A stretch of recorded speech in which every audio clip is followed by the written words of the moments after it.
In this video, I want to share with you some fascinating insights I've gained from studying a wide variety of languages from around the globe.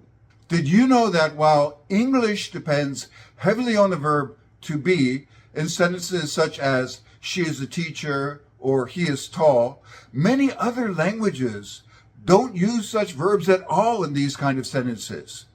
Understanding these differences not only reveals the unique ways languages express meaning, but also can help you grasp how other languages function and make learning them easier.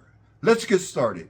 So, as I mentioned, in English, we require the verb to be in the present tense, is or are, to link the subject to the predicate. The predicate is that which describes the subject. For example, predicate nominative, a noun, she is a teacher. The subject is she, the linking verb is, and the predicate nominative, a teacher. Now, when you have an adjective, such as in he is tall, the subject he, then the predicate adjective, tall. In both cases, we need to use is or are in the present tense. Now let's take a look at Thai.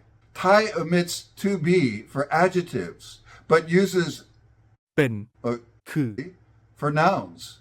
So the predicate nominative, she is a teacher, เธอเป็นครู the linking verb is ben. It's like is, she is a teacher. In the case of he is tall, predicate adjective, เขาสูง there's no verb to be linking the adjective tall with the subject he. Russian generally doesn't use to be in the present tense.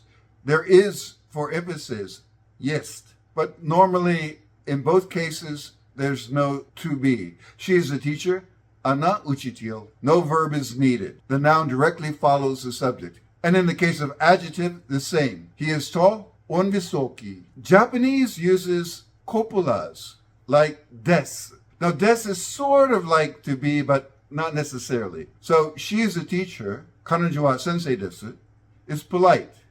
And we have that linking verb, desu. But in more casual speech, we just drop it. And people say, 彼女は先生. And for he is tall, 彼は背が高いです. He, topic marker, height is high, and then desu. But we can also drop the des in that case in informal speech. Now, standard Chinese or Mandarin uses 是 for nouns, but not for adjectives. So, she is a teacher, 她是老师. But for the predicate adjective, in other words, he is tall, it's simply 他很高. French is like English. It requires it to be in the case of both sentences. She is a teacher, elle est professeur, and the predicate adjective, he is tall, il est grand. Vietnamese omits to be for adjectives, but uses la. She is a teacher becomes cô ấy là giáo viên, where la is a linking verb. But in the case of a predicate adjective sentence, he is tall is simply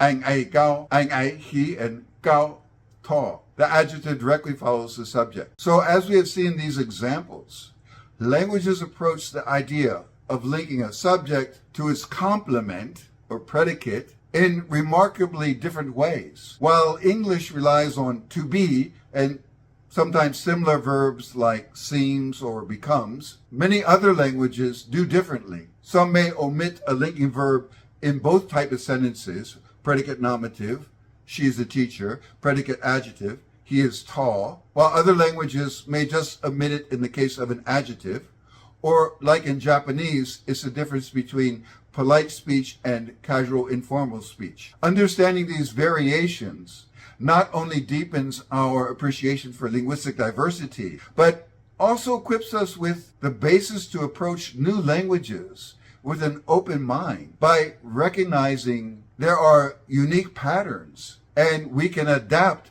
our learning strategies to embrace the logic of each language. Thanks for listening and see you in the next video.